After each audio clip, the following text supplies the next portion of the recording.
चंद्रपूर येथे काँग्रेसच्या एका बड्या नेत्याने अल्पवयीन मुलीवर अत्याचार केल्याच्या घटनेनिषेधार्थ रविवारी शहर भाजपच्या वतीने काँग्रेस आणि त्या काँग्रेस पक्षाच्या नेत्याविरोधात निदर्शने करण्यात आली। यावेळी भाजपच्या प्रदेश सरचिटणीस वृषाली चालुक्या यांनी काँग्रेस आणि काँग्रेसचे बडे नेते चंद्रपूरवर बोलायला तयार नाहीत। काँग्रेस नेत्यांची भूमिका ही दुटप्पी आहे असे म्हणत खासदार प्रणिती शिंदे यांना गांडोळाच्या प्रवृत्तीच्या आहेत असे म्हणत टीका केली होती। रेजिग्नेशन द्यायला पाहिजे। मग आज प्रणितीताई शिंदेंनी या चंद्रपूरच्या विषयावरती कसं काय काही बोललेलं नाहीये। ह्याच्यावरून हे सिद्ध होतं की काँग्रेस पक्ष हा गांडूळ आहे।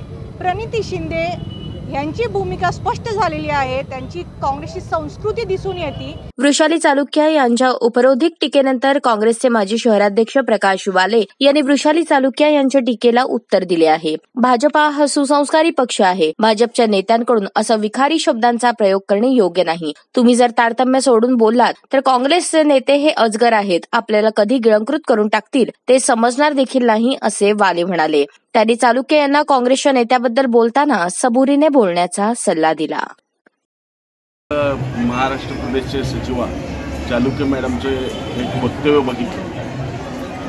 खरं तर बदलापूरची घटना असू दे किंवा चंद्रपूरची घटना असू दे हे निंदनीयच आहे। प्रथम मी त्याचा निषेध व्यक्त करतो, परंतु असे काही गोष्टी घडत असताना आपण कुठलीही गोष्ट कोणाशी बोलत असताना आपण एक आपली मर्यादा ओळखून बोलायला पाहिजे। आज काँग्रेसला म्हणा, प्रणिती शिंदेंना म्हणा आपण गांडूळ बोलता, हे आपल्या ह्या पक्षाला न शिस्तीचा पक्ष आहे, जपून वागणारा पक्ष आहे। अशा वेळी असले वक्तव्य करू नये। काँग्रेस तर अजगर आहे, तुम्हाला कधी गिळून टाकील सांगता येणार नाही। तुमच्यामुळे एका सोलापुरात चांगल्या माणसाची बळी गेलेली आहे, याचं आपण ध्यान ठेवा। आपण असे एक इशाराही देऊ इच्छितो, आपण असले वक्तव्य करत जाऊ नका। मी तर माझ्या लेवलने खालनं बोललेलं आहे, परंतु आमचे वरिष्ठ नेते, महाराष्ट्राचे नेते असू दे कोण असू दे, त्यांनी ह्याचं उत्तर देतीलच, परंतु ह्याच्या पुढे आपण सावधानी बाळगावे हीच आपणास विनंती करतो।